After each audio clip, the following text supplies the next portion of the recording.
Bismillahirrahmanirrahim. Assalamu alaykum hurmatli televizor ko'ruvchilar. Bu haftalik istiqlol xabarlari programmamizni ko'rishinglarni qizg'in qarshi olamiz. Men Abdullah Yalqin. Hurmatli televizor ko'ruvchilar, oldindan biz iqtinoga bu hafta o'zini sunmoqchi bo'lgan xabarlarimizning asosiy mazmunini tanishtiramiz. Iqtinoda Uyg'urlarni Xitoyga pida qilib etamizlar mavzuli xabarimiz. Turkiyadagi muxolifatchi partiya Cumhuriyet Xalq partiyasining parlament a'zosi Gürsel Tekin hukumatdan Abduqodir Yapchan haqida savol so'rab, Uyg'urlarni Xitoyga pida qilib etamizlar deb savol so'radi. Shundaqla yana xalqaro media axborot yig'iniga Uyg'urlarmi qatnashdi mavzuli xabarimiz bo'ldi. Turkiyaning Antalyada o'tkazayotgan 4-navbatlik xalqaro media axborot yig'iniga Istiqlol televiziyamizning mudiri Musajan Armo qatnashdi. Shundaqla yana Arakandagi musulmonlarga tahdid mavzuli xabarimiz bo'ldi. Berma buddist saqchilarining bir qo'mondoni Rohingayadagi Arakan musulmonlar yashaydigan Magdao yezisida oldimizgi 19 yanvardan boshlab kuchga ega bo'ladigan oxirgi qarorni chiqarganligini bildirib, Magdao yezisining 4 mil doirasini umumiyuzlik ko'ydirib yo'q qilganligi bilan tahdid soldi. Bu va buningdan boshqa xabarlarimiz diqqatingizda bo'ldi. Diqqatinglar ekranimizda bo'lsin.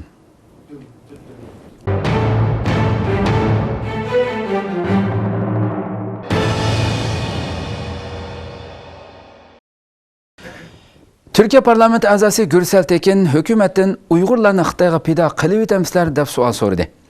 Cumhuriyet Xalq partiyasi parlament a'zosi Gürsel Tekin Türkiye hukumatidan Abduqodir Yapchan to'g'risida savol so'radi. Turkiyadagi muxolifatchi partiya Cumhuriyet Xalq partiyasi parlament a'zosi Gürsel Tekin Türkiye hukumatidan Abduqodir Yapchan to'g'risida savol so'radi. Bugun Türkiye parlamentining rasmiy to'r betida shundaqla Önce Xalq Gerçek gündem qatarlıq tor bekatlarining 11-yanın 24 kundagi xabarida Cumhuriyet Xalq partiyasi parlament a'zosi Gürsel Tekin hukumatdan Uyg'urlarni Xitoyga pida qilamizlar deb so'radi mavzuli xabarga o'rin berildi. Gürsel Tekin apandi Turkiya parlamentidagi umumiy yig'inda so'z qilib, hukumatga Yapchan to'g'risida munolarni so'ragan. Turkiyada 15 yildan buyon musafir sifatida turayotgan bo'lsa-mu, vatandaşlık haqqi berilmagan Abduqodir Yapchan 8-yanın 31 kuni tutib ketilib, 40 kun İstanbul Maltepe turmasida qamab qo'yilgan. Yapchan Turkiya sud mahkamasi tarafidan begunoh deb qo'yib berilgan bo'lsa-mu, hozir ko'chmanlar idorasining nazoratxonasida tutib turilmoqda. Qarindishimiz Yapchan Xitoyga qaytirilish uchun tutib turilmoqda. Turkiya Shanxay hamkorlik tashkilotiga a'zo bo'lishni xohlaymiz deb aytgan bunday bir paytda Yapcanning tutib turilishi jamoatda Turkiya hukumati Shanxay hamkorlik tashkilotiga yaxshiroq bo'lish uchun Abduqodir Yapchanni Xitoyga qaytirib berishga tayyorlik qilyapti degan savol paydo bo'ldi. Cumhuriyet Xalq partiyasi millat vakili Gürsel Tekin apandi parlamentda qilgan so'zida Turkiya hukumatidan tuvandikilarni so'ragan. Birinchi, Yapchanni Xitoyga qaytirib berishga sabab nima? Hukumatlar Sharq Turkistonda Xitoyning qirg'inchiligiga va zulmiga uchrayotgan qarindoshlarimizga ega chiqishdan voz kechamdi. İkinci, Abduqodir Yapchanni qaytirib ber deb Xitoydan bir talab keldimi yo'q. Üçüncü, Shanxay hamkorlik tashkilotiga kirish-kirmaslik masalasining Turkiyada kun tartibga kelishi bilan Yapchanni qaytirib berish o'rtasida bir munosabat bormi? To'rtinchi, Rabiya Qodir xonimni Turkiyaga kirgizmaslik bilan Yapchanni Xitoyga qaytirib berish masalasi dunyoning har qaysi joylarida yashayotgan Uyg'urlar orasida qanday ta'sir paydo qiladi? 5. Yapchan Xitoyga qaytirilsa, uning hayoti xavfga uchraydiganligini hukumat bilamdi. 6. Davlatimizda o'z davlatida terrorchi e'lon qilingan va Daesh bilan hamkorlashayotganligi oshkorlangan Tariq Hoshimga o'xshash kishilar bemalol yashayotgan bugungi kunda Yapchan nima uchun Xitoyga qaytirildi? 7. Keyingi 10 yil ichida hukumat Yapchanga o'xshash necha kishini davlatiga qaytirib berdi. Qaysi davlatlarga qaytirildi? Türkçede gen soru deyilgen bu sual hükümetten yoki ministerlardan so'rildigan bo'lib, qonun bo'yicha hukumatning bu savollarga javob berish majburiyati bor.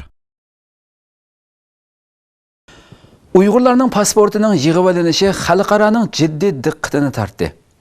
Nyu-Yorkdagi kishilik huquq komiteti ishxonasi Xitoyning Uyg'urlarning pasportini yig'ib olish siyosatini o'ttirg'a qo'ygan bo'lib, bu siyosatning Uyg'urlarga qaratilgan bir xil kamsitish va jazolash ekanligini va Uyg'urlarning Xitoy doiralariga bo'lgan g'azab va o'chmanligini texmi yuqori pallaga ko'targanligini bildirdi.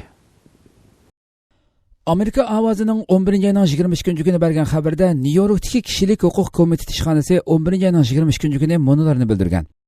Xitoy tajovuzchilari Sharq Turkistondagi Uyg'urlarning pasportini yig'ib olish siyosatini o'ttirib qo'ygan bo'lib, Uyg'urlarning chet elga sayohatga chiqish ishlarini cheklagan. Bu siyosat 2016 yili 10 oyda boshlangan bo'lib, Sharq Turkistondagi Uyg'urlarning sirtqi chiqish va sayohat ishlarini umumyuzlik tafsiliy tekshirish uchun qo'llangan bir vosita ekan.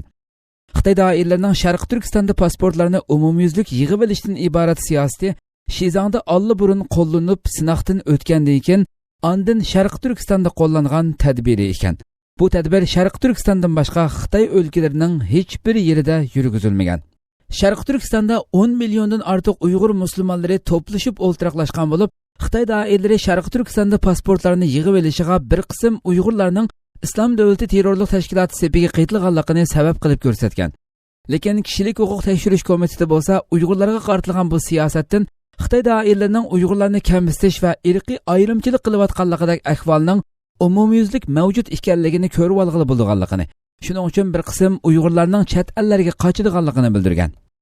Kishilik huquq tekshirish komitesidagi Xitoy kishilik huquq ishlari mas'uli Sofi Lejasin bu haqda to'xtalib, Xitoy doiralarining Uyg'urlarning qo'ldagi pasportni yig'ib olishi uchun ko'rsatgan sabablarga ishongili bo'lmaydi. Shundaqla bu siyosat Xitoy doiralari Uyg'urlarning erkin sayohat qilish huquqiga og'ir darajada tajovuz qilganlik bo'lib hisoblandi. Sharq Turkistonda bu xil siyosatlarning qo'llanilishi Uyg'urlarga qartilgan bir xil kamsitish va jazolash shakli bo'lib, aslida vaziyati jiddiy bo'lgan rayonda Uyg'urlarning Xitoy doiralariga bo'lgan g'azab va o'chmanligini texmi yuqori pallaga ko'tardi degan. Kishilik huquq komitetining tekshirish dokumentida deyilishicha, bu yil 10 oyning 19-kuni Shixanzi shaharlik JX idorasi chegaradan kirib chiqishni boshqarish tarmoqi mundaq uqtirish chiqargan. Uqtirishda fuqarolar cho'qim o'zi turishliq soqchixonaga berib pasportni tekshirtishi va topshirishi lozim. Bu pasportlarni JX idorasi yig'ib saqlaydi deyilgan. Kishilik huquqni tekshirish komitetining deyishicha, 10 oyning oxiridan 12 oyning boshlarigacha Shixanzi va Sharq Turkistonning boshqa rayonlaridagi chegaradan kirib chiqishni boshqarish o'rinlarining telefon aloqalaridan ma'lum bo'lgan ahvollar bu xil siyosatning haqiqatan mavjud ekanligini isbotlaganligini, lekin Urumchidagi Xitoy doiralarining bo'lsa, bu xil siyosatni oshkora e'lon qilmaganligini bildirgan. Shixanzi shaharlik JX idorasi 10-20 bir uqtirish tarqatgan bo'lib, bu uqtirishda qo'lda pasport bo'lganlarning hammasi pasportni JX o'rinlariga topshirib berishi, pasportlar JX o'rinlari tarafidan bir tutash saqlanganligi, xiloflik qilguvchilarning og'ir oqibatga qoldiganligi deyilgan. Lekin uzoq o'tmayla buningga aloqador mazmunlar ijtimoiy aloqa vositasi bo'lgan Weibo'dan o'chirilgan. Hör Sharq Turkiston munbirining bayonoti Türk axborotlarida keng o'rin oldi. 22 noyabr Hör Sharq Turkiston munbiri Turkiya raisi Rajab Tayyip Erdo'g'onga nazorat ostida turayotgan Abduqodir Yapjan haqida maktub avatgan bo'lib, bu maktub Türk axborotlarida keng o'rin oldi. Hör Sharq Turkiston munbiri 22 noyabr Turkiya Cumhur raisi Rajab Tayyip Erdo'g'onga bir maktub avatgan bo'lib, 2002 yildan buyon Istanbulda yashab kelayotgan Sharq Turkistonlik Abduqodir Yapjanning terrorchi deb qaralinishining tamoman to'kmat va yolg'ondan boshqa narsa emasligi, Xitoyning qizil rangli hujjatining ijro qilinishini talab qilishi butunlay hilimikir va to'zoq ekanligi bildirilib, Abduqodir Yapjanning Xitoyga qaytarilmasligini talab qildi. Maktubda mundaq deyilgan: Hurmatli rais, Sharq Turkistonlik jamoat arbobi Abduqodir Yapjanni o'zingizning obraziga muvofiq himoyangizga elishingizni va qarindoshlik sifatida g'amxo'rlik qilishingizni umid qilamiz. 2002 yildan beri Turkiyaning Istanbul shahrida vaqtliq turish ruxsati bilan yashab kelayotgan asli Sharq Turkistonning Qashqar rayonidan bo'lgan Abduqodir Yapjanning terrorchi deb qaralishi tamoman to'kmat va yolg'ondan iboratdir. Xitoy tarafidan chiqarilgan bu qizil rangli tutish buyrug'i bo'lsa, butunlay hiyla va tuzoqdir. Sharq Turkiston islom harakati bo'lsa, Xitoy o'zi o'ydirib chiqargan o'ydirmadir. Uzun yozilgan maktub oxirida Abduqodir Yapjan haqida mundaq deyilgan: Bargan har yerlarda Sharq Turkiston da'vosini qilib kelayotgan, Xitoy zulmi ostida holsiz ingrayotgan musulmon Uyg'ur xalqining ovozi bo'lishga tirishib kelayotgan va hech bir jinoyati bo'lmagan Abduqodir Yapjanga qarshi Xitoy doiralarining elib berayotgan bu qonunsiz harakati har qachon xalqning va mazlumlarning yenda bo'lib kelayotgan hukumatimizning siyosati bilan zid va qarama-qarshi maydonda turdi albatta. Shuni qabul qilishimiz kerakki, Sharq Turkiston da'vosini davomli psixikalik besim ostida tutishni planlayotgan va buning uchun barliq vositalarni qo'llanib kelayotgan Xitoy doiralarining Abduqodir Yapjanga haqsiz ravishda bu darajada ching yepishib olishi Sharq Turkistonlik dindosh va irqdoshlarimizning birdan-bir qarindishim va bexatar joyim deb qarayotgan davlatimizdimi ularni besim ostida tutmoqda va haqliq da'volarda ko'rsatilgan g'ayrat va kelgusiga bo'lgan umidlarni tushkunlashtirib, hammamizning kayfiyatimizni buzmoqda.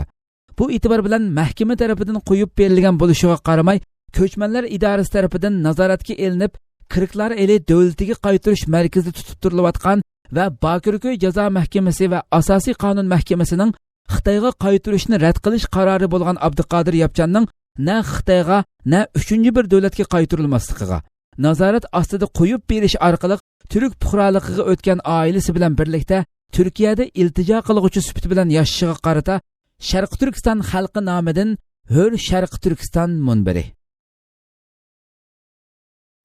Hindistonning 3 Uyg'urni Xitoyga qaytarish qarori norozilik qo'zg'adi. Hindiston Jammu Kashmir yuqori sotining Abduxoliq, Adil va Abdusalom qatorliq 3 Uyg'ur musofirining siyosiy panohlik iltimosini rad qilganligi norozilik qo'zg'adi. Hindiston Jammu Kashmir yuqori soti bir qancha kun avval Abduxoliq, Adil va Abdusalom qatorliq 3 Uyg'ur musofirining siyosiy panohlik iltimosini rad qilgan. Orqadan Jammu Kashmir hukumati ularning Xitoyga qaytarilganligini e'lon qilgan.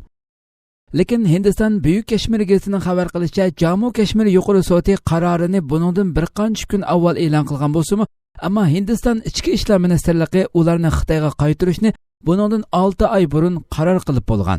Buyuk Kashmir gazeti 21 noyabr xabarida Hindiston ichki ishlar ministrligining Jammu Kashmir hukumati ichki ishlar ministeriga avatgan yo'l yo'riqini e'lon qildi.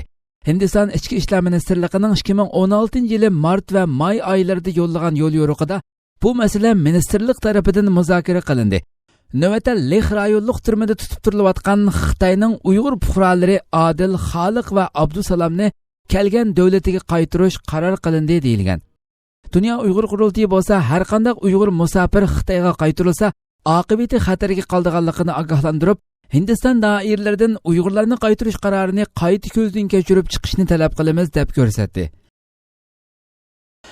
İsrailiyada g'oyat zo'r o't ofati yuz berdi. 11-ayning 23-kundan beri İsrailiyaning har taraflarida yuz bergan o't ofati İsrailiyani Rossiya, Gruziya, Gretsiya, Italiya va Turkiya qatorliq davlatlardan jiddiy yordam talab qilishga majburladi. 11-ayning 23-kundan beri İsrailiyaning har taraflarida yuz bergan o't ofati uchun Rossiya, Gruziya, Gretsiya, Italiya va Turkiya qatorliq davlatlardan jiddiy yordam talab qildi. İsrailiya Bosh ministri Netanyahuning bu vaqtda bergan yozim bayonotida o'zining Rossiya Bosh ministri Medvedev, Gretsiya Bosh ministri Aleksis Tsipras va Gruziya Bosh ministri Andrey Plenković bilan jiddiy ko'rishganligi bildirildi. Bayonotda Netanyahuning 11-ayning 23-kuni chorshanba kundan beri davom qilayotgan Quddusni o'z ichiga olgan 13 o'rinda yuz bergan o't ofatini o'chirish uchun har qaysi davlatlardan o't o'chirishga aloqador maxsus aeroplan talab qilganligi ma'lum. Ma'lum bo'lishicha 3 kundan buyon davom qilayotgan va hozirgacha o'chirilmagan o't ofatida 130 odam yaralangan, 75 ming odam jiddiy tarqoqlashtirilgan. Shundaqla Isroil bosh ministri o't ofatini terrorlik hujumi deb ko'rsatdi. Netanyahu Isroilda yuz bergan bu o't ofatini o'chirish uchun maxsus aeroplan avatib yordam berishga ma'qul bo'lgan davlatlarning tang darajalik rahbarlariga rahmat va tashakkurlarni bildirgan. Xitoydan yilda 1 million sayohatchi Turkiyaga kelmoqchi.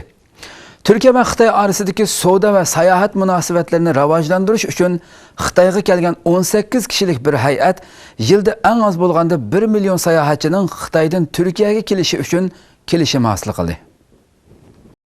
Turkiya va Xitoy orasidagi savdo va sayohat munosabatlarini rivojlantirish uchun Xitoyga kelgan 18 kishilik hay'at yilda eng oz bo'lganda 1 million sayohatchining Xitoydan Turkiyaga kelishi uchun kelishim hosil qildi. Turkiya Xitoy orasidagi savdo va sayohat munosabatlariga hissa qo'shish, ikki davlatning bir-biri bilan bo'lgan munosabatlarni ilgari surish maqsadida Turkiya bosh ministrligi Muhammad Taha Gargar o'g'li boshchiligida 18 kishilik turk hay'atini Xitoyga avatgan. Bu hay'at Xitoyga kelgandan keyin Xitoyning yuqori qatlam hukumat doiralari bilan ko'rishib, muhim kelishimlar imzolagan. İmzalangan kelishimlarda Xitoydan har yili 1 million sayohatchining Turkiyaga kelishi uchun sharoit hozirlanganligi, shuningdek Turkiyadan Xitoyga boradigan sayohatchilarga qulayliklarning yaratilganligi tilga olingan. Xabarlarda ma'lum bo'lishicha, Muhammad Taha boshchiligidagi bu hay'at Xitoyga berishdan ilgari buningga munosabatli ishlarda tafsiliy faoliyatlarni olib borgan bo'lib, Turkiyadagi mehmonxonalar, sayohat o'rinlari va har qaysi Avasiya shirkatlari bilan ayrim tafsiliy ko'rishgan. Hamda bu qatim imzolangan kelishim uchun har qanday bir salbiy ahvollarning yuz bermasligi va Xitoydan kelgan sayohatchilarning Turkiyadan mamnun bo'lgan holatda qaytishiga sharoit hozirlanganligi bildirilgan. Ammo kuzatuvchilar Xitoy bilan elib berilgan kelishimlarning amalga oshishining bakmo ishonchlik emasligini, chunki Xitoyning Turkiyaga ilgirimi bunday kelishim va va'dalarni bergan bo'lsa-mu, hozirgacha hech qanday biriga amal qilib boqmaganligini, shuningdek Xitoyning turk fuqarolariga bo'lgan viza qiyinlashtirish harakatining ko'nsiri kuchayotganligi amaliy paket deb ko'rsatdi. Xitoy va Pokiston temir yo'lining tutashtirilishi. Xitoy yozuvchi Zhang Qingxin e'lon qilgan mulohiza maqolada Xitoy va Pokiston temir yo'lining tutashtirilishining Sharq Turkistonga qanday ta'sir ko'rsatganligi tilga olingan. 2016 yılı 11 ayının 24 günü Xitay yazğıcı Zhang Qingxin Chawang to'rida mulohiza maqolasi e'lon qilgan. Bu maqola undidor do'stlar chambarida keng tarqalgan bo'lib, maqolaning asosiy nuqtai nazari tövandagidek. Xitoyning g'arbiy rayonidagi Sharq Turkiston bilan O'rta Osiyo, Janubiy Osiyo, G'arbiy Osiyo qatorliq musulmon davlatlari orasidagi temir yo'lning tutashtirilishi, bo'libmi Osiyoning taraqqiyot markazi, qatnash markazi, zimini keng odam shalon Qashqarga tutashtirilishi, atrofdagi musulmonlarning yupurilib kelib, qonunliq va qonunsiz holda ko'chib kelishi, vaqtliq o'ltirib qilishidek bir qator ahvollar Xitoy doiralariga mo'ljalligisiz bosh og'riqini elib kelib, Sharq Turkistonning muqimligiga tahdid bo'ladi. Mazkur temir yo'lning tutashtirilishi Hindistondagi 200 million, Pokistondagi 180 million, Sharq Turkistondagi 20 million, O'rta Osiyo 5 davlatdagi 65 million, Afg'onistondagi 28 million, Irondagi 80 million, Turkiyadagi 80 million, umumlashtirganda 600 million musulmonning birlashishi kelib chiqadi. Agar Xitoy-Pokiston, Xitoy-Qirg'iziston temir yo'li amaliy tutashtirilsa, Xitoy Sharq Turkistonga bo'lgan kontrolligini yo'qotishi mumkin. Hatto bu Xiris, Tibet, Qinxay qatorliq rayonlarda davolg'ish paydo qilib, ularning diniy hissiyotini yuqori pallaga elib keladi. Bu holatlar Xitoyning o'z atrofidagi 600 million musulmon bilan to'qinishib qilishini keltirib chiqarib, Xitoyning dunyo islom allari bilan bo'lgan munosabatiga xatar yetib qilishi mumkin. Bu vaqtda Xitoy Sharq Turkistonga saldak eqib kirayotgan Pokiston, Hindiston, Afg'oniston qatorliq davlatlardagi 500 million atrofidagi musulmonlarni to'sib qola olishi mumkin emas. Maqola avtori yuqoridagi tahlillari orqali Xitoy doiralarini salmoq bo'lib, yuzaki iqtisodiy manfaatga aldanmay, yuksak strategik manfaatini o'ylashga taklif bergan. Xalqaro media axborot o'rganish yig'iniga Uyg'urlar taklif qilindi. Turkiyaning Antalya shahridagi sayohatchilik rayoni bo'lgan Balakda o'tkazilayotgan 4-navbatlik xalqaro radio televiziya axborot tarbiyalash yig'iniga Istiqlol to'g'ri televiziyamizning mudiri Musajon Ar qatnashdi va har qaysi axborot organlari vakillari bilan suhbatda bo'ldi. Turkiyaning Antalya shahrida o'tkazilayotgan 4-navbatlik xalqaro radio televiziya axborot tarbiyalash yig'ini davomlashayotgan bo'lib, yig'inga taklif bilan qatnashgan Istiqlol to'g'ri televiziyasining mudiri Musajon Ar yig'in jarayonida Turkiya radio televiziyasining bosh mudiri Shanol Göka bilan ayrim ko'rishib, qisqa suhbat elib borgan. Hamda Uyg'urlarning hozirgi ahvoli va ulardagi axborot tashviqotining qaysi yo'nalishda ketayotganligi to'g'risida ixcham ma'lumot berish bilan birga Istiqlol to'g'ri televiziyasining Uyg'urlar bilan Turkiya xalqi o'rtasidagi madaniyat munosabatlarini kuchlantirish uchun izchil tirishchilik ko'rsatib kelayotganligini so'zlab o'tgan. Musajon Aryana qozoq, o'zbek, arab va afrikalik muxbirlar bilan ayrim uchrashib, yaqin suhbatlarda bo'lib kelayotgan bo'lib, ba'zi bir qism axborot organlari bilan o'zaro tushunish hosil qilib, Sharq Turkistonga aloqador uchur va ma'lumotlardan o'rtaq foydalanish va hamkorlash to'g'risida munosabatlar o'rnatgan. Yig'in boshlanishidan ilgari uchrashuvlarda Musajon Ar Qozog'istondan kelgan Almaty televiziyasining mudiri bilan Uyg'urlarning hozirgi ahvoli va Uyg'ur axborotchiligi to'g'risida tafsiliy fikrlashgan. Almaty televiziyasining mudiri o'zining Uyg'urlarni yaxshi tushunganligini, Uyg'urlar haqida ko'plagan xabar va programma ishlab kelayotganligini aytgan. Yig'inda Turkiya radio televiziyasining boshlig'i Shanol Gökaning so'zidan keyin Almaty televiziyasining mudiri Shanol Gökandan Qozog'istondagi ba'zi axborot organlarining Uyg'urlar bilan tatarlarni terrorchi deb qaraydiganligini hamda shu mazmunda xabarlarning berilganligini, o'zining bo'lsa bu vaqtda undaq deb qaramaydiganligini, navbatda Turkiya matbuot va axborot organlari Uyg'urlar bilan tatarlarni terrorchi deb qaraydigan yoki qaramaydiganligi to'g'risida savol so'ragan.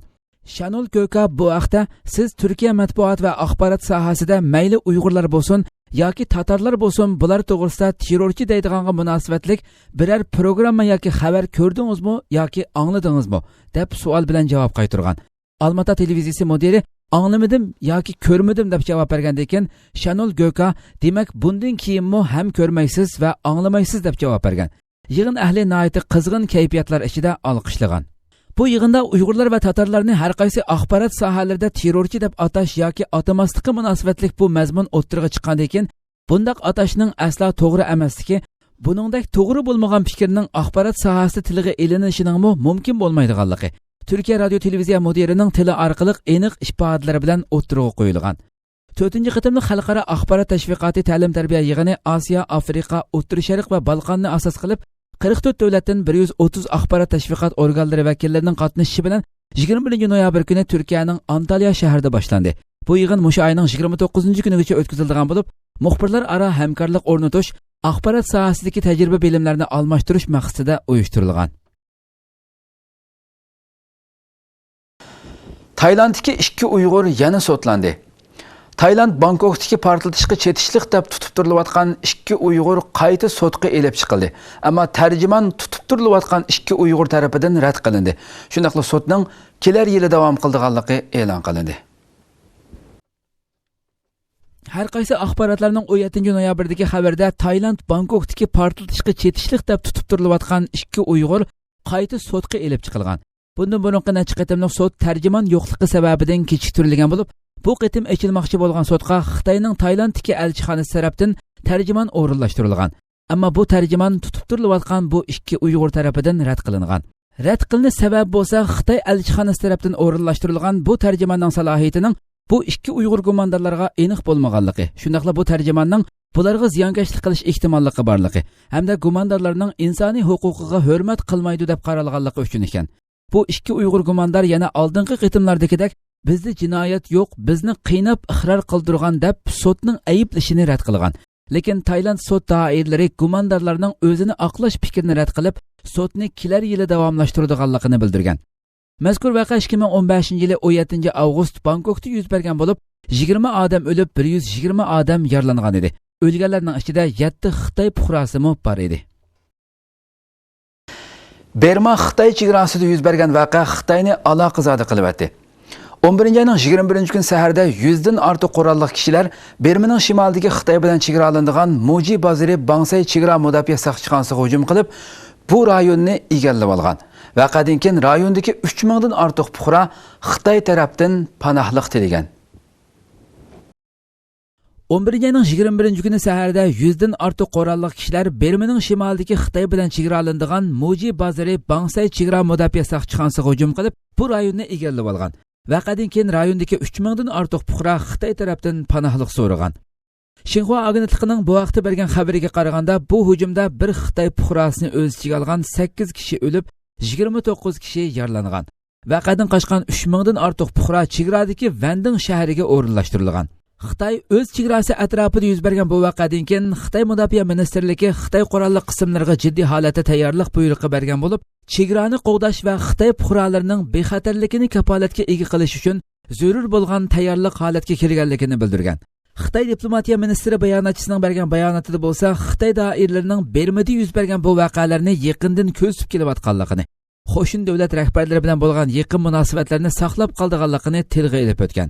Voqeadan keyin Kirui, Gogan, Diang, Romin qatorliq rayonlardagi millatlardan tashkillangan yerlik qurolli kuchlar birlashma bayonot e'lon qilgan bo'lib, Berma doiralarining Angliya mustamlikasidan keyin bu rayondagi millatlar bilan tuzishgan federatsiya tuzumi kelishimiga amal qilmaganligi, rayondagi osonliq millatlarga qarata assimilyatsiya besim siyosatining kuchaytirilishi, bu rayondagi osonliq millatlarga tabe bo'lgan iqtisodiy manbalarning bo'lang-talang qilinishi hamda uzluksiz yuz berayotgan besim va zulm sababidan qurolli harakat qilishga majbur bo'lganligini bildirgan.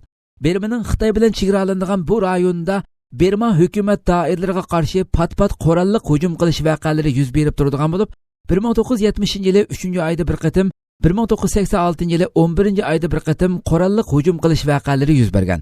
Bu qitimqisi bo'lsa, ko'lami va ta'siri cho'ng bo'lgan bir harakat bo'lib hisoblandi. Erdo'g'an O'zbekistonda ziyorati bo'ldi. Türkiye Cumhuriyeti Cumhur Reisi Recep Tayyip Erdoğan Pakistan'daki ziyaretinden keyin Özbekistan'da ziyareti bo'ldi. Ma'lum bo'lishicha, O'zbekiston doiralari Erdo'g'an bilan o'tkazilgan suhbatda Turkiyadagi o'zbek o'qituvchi Muhammad Salihni qaytarib berishini talab qilgan. 11 ayning 17 kuni Turkiya Cumhuriyeti Cumhur Raisi Recep Tayyip Erdoğan Pokistondagi ziyoratidan keyin O'zbekistonga yetib kelgan va shu kuni O'zbekistonning burungi prezidenti Islom Karimovning qabrisini ziyorat qilgan. 18 noyabr kuni Erdoğan Samarqand shahrida O'zbekistonning hozirgi vaqtliq prezidenti Shavkat Mirziyoyev bilan ko'rishgan bo'lib, bu qitimqi ikki davlat rahbarlarining 100 turani uchrashishi 3 soatga yaqin davomlashgan. Yig'inda Turkiya bosh ministri yordamchisi Veysi Kaynak, Tuğrul Türkeş, Tashqi ishlar ministri Mavlud Çavuşoğlu, iqtisod ministri Nihat Zeybekçi va energiya ministri Berat Albayrak qatorliqlarmi birga bo'lgan. Bu uchrashuvda O'zbekiston bilan Turkiya orasidagi o'zaro ishonch va do'stlikni mustahkamlash to'g'risida bir qator suhbatlar elib berilish bilan birga ikki davlat o'rtasidagi diplomatiya, savdo, madaniyat, diniy aloqa, yezi egilik qatorliq sohalarda o'zaro bir-birini qo'llab-quvvatlash va hamkorlashish jihatlaridami muzokaralar elib berilgan. Erdoğan bilan Mirziyoyev yuqorqi hamkorlik suhbatlari jarayonida yana ikki davlat orasidagi munosabatlarda yangicha qadam bilan yangi bir sahifa ochishga, xalqaro sahnada yangicha qiyofat bilan o'tirg'a chiqishga qat'iy irodalarini bildirishdi. Uchrashuvdan keyin Erdoğan hamrohlari bilan birlikda Samarqand shahrining mashhur joylarida, jumladan Imom Buxoriy, Imom Maturidi, Amir Temur, Ulug'bek qatorliq o'rinlarda ziyorati bo'ldi. Yana bir tarafdan O'zbekiston doiralari Erdo'g'an bilan o'tkazilgan suhbatda Turkiyadagi o'zbek o'qituvchi Muhammad Salihni qaytarib berishini talab qilgan. Bu xabar O'zbekistonning vaqtliq prezidentlik vazifasini o'tayotgan Shavkat Mirziyoyev tarafidan payshanba kuni Toshkent saylam qatnashuvchilari bilan uchrashgan vaqtida oshkorlangan. Ma'lum bo'lishicha, Mirziyoyev Erdo'g'anga Muhammad Salihni qaytarib berish Turkiyaning O'zbekistonga bo'lgan do'stlik va sadoqatining amaliyotdagi isboti ekanligini aytgan. Ammo Turkiya tarafining buningga qarata biror inkos bildirganligi ma'lum emas. Turkiyada panohlanayotgan Muhammad Salihning bu haqda BBC'ga bildirishicha, Turkiya doiralaridan hozirgacha buningga munosabatlik biror ma'lumot topshirib olmaganligini, agar Turkiya bu talabni qabul qilgan holatda o'zining hech ikkilanmasdan Turkiyadan chiqib ketadiganligini bildirgan. Ikki davlat o'rtasidagi uchrashuvdan keyin Turkiya tashqi ishlar ministri Mavlud Çavuşoğlu Turkiya va O'zbekistonning birlikda vizani amaldan qoldirishining mumkinligini bildirgan. Arakandagi musulmon mahallalariga tahdid uqtirishi tarqatildi. Berma chegara qo'g'dash soqchilarining bir qo'mondoni 17 noyabr Rohingayadagi Arakan musulmonlari yashaydigan Magdav yezisida 19 yanvardan e'tiboran kuchga ega bo'lgan oxirgi qaror uqtirishining chiqarilganligini bildirib, Magdav yezisining 4 mil doirasini umumyuzlik ko'ydirib yo'q qiladiganligi bilan tahdid solgan. Berma chegara qo'g'dash soqchilarining bir qo'mondoni 17 noyabr Rohingayadagi Arakan musulmonlari yashaydigan Magdav yezisida 19 yanvardan e'tiboran kuchga ega bo'lgan oxirgi qaror uqtirishining chiqarilganligini bildirib, Magdav yezisining 4 mil doirasini umumyuzlik ko'ydirib yo'q qiladiganligi bilan tahdid solgan. Dunyo bulteni to'rida Arakan musulmonlariga qartib chiqarilgan bu oxirgi qaror uqtirishining tafsiloti berilgan bo'lib, mundaq 6 turni o'z ichiga oldi ekan. Birinchi, biz har qanday bir vaqtda o'zimizga mos kelgan shakllar bilan sizlarning yeziga bostirib kiralaymiz. Shunga qechishga urinmasliqinglar kerak. Agar qechishga urinsanglar, yezanglarga urush echib, hammanglarni o'ltirib tashlaymiz. Ikkinchi, o'zinglarga yaqin bo'lgan soqchi ishxonasiga berib, o'yinglardagi kaltak, pichoq va boshqa tig'liq asboblarni darhol tizimlatib topshirishinglar kerak. Uchinchi, yezidagi har qanday bir gumonliq odamni bayqagan hamon darhol bizga xabar qilishinglar kerak. To'rtinchi, o'ylaringlarning atrofidagi har qanday to'saqlarni elib tashlashinglar kerak. Beshinchi, bizning xohlagancha oqtirish va tekshirishlarimizga shartsiz bo'ysunishinglar kerak. Oltinchi, bizning qurolli kuchlarimiz xohlagan vaqtda va xohlagan shaklda sizlarning yeziga kiradi. Bu vaqtda shartsiz qarshi elish majburiyatinglar bor. Agar undaq bo'lmaydi ekan, Dargizar va Pevin Piuchang yezilarini ko'ydirib tashlaganga o'xshash, bu yezilaringlarni ham butunlay ko'ydirib tashlaymiz. Agar o'rinlashtirishlarimizga qarata qo'g'dinish xiyolida bo'lsanglar, havodan hujum qilish orqali butun rayonni o't ochar qurollar bilan tub-tuz qilib etamiz. Chegara qo'g'dash soqchilari tomonidan chiqarilgan bu uqtirish Rohingayadagi 21 yeziga tarqatilgan. Hurmatli televizor ko'ruvchilar, shuna qilib bu haftalik Istiqlol xabarlari programmamiz mushayada oxirlashdi. Kelar qatimqi programmamiz ko'rishgacha sizlarni Janobi Alloh topshiramiz. Shuna qilib program oxirida ekran orqasiga barliq xizmatdoshlarimga ko'pdan ko'p rahmat aytaman. Assalomu alaykum va rahmatullohi taala va barakatuh.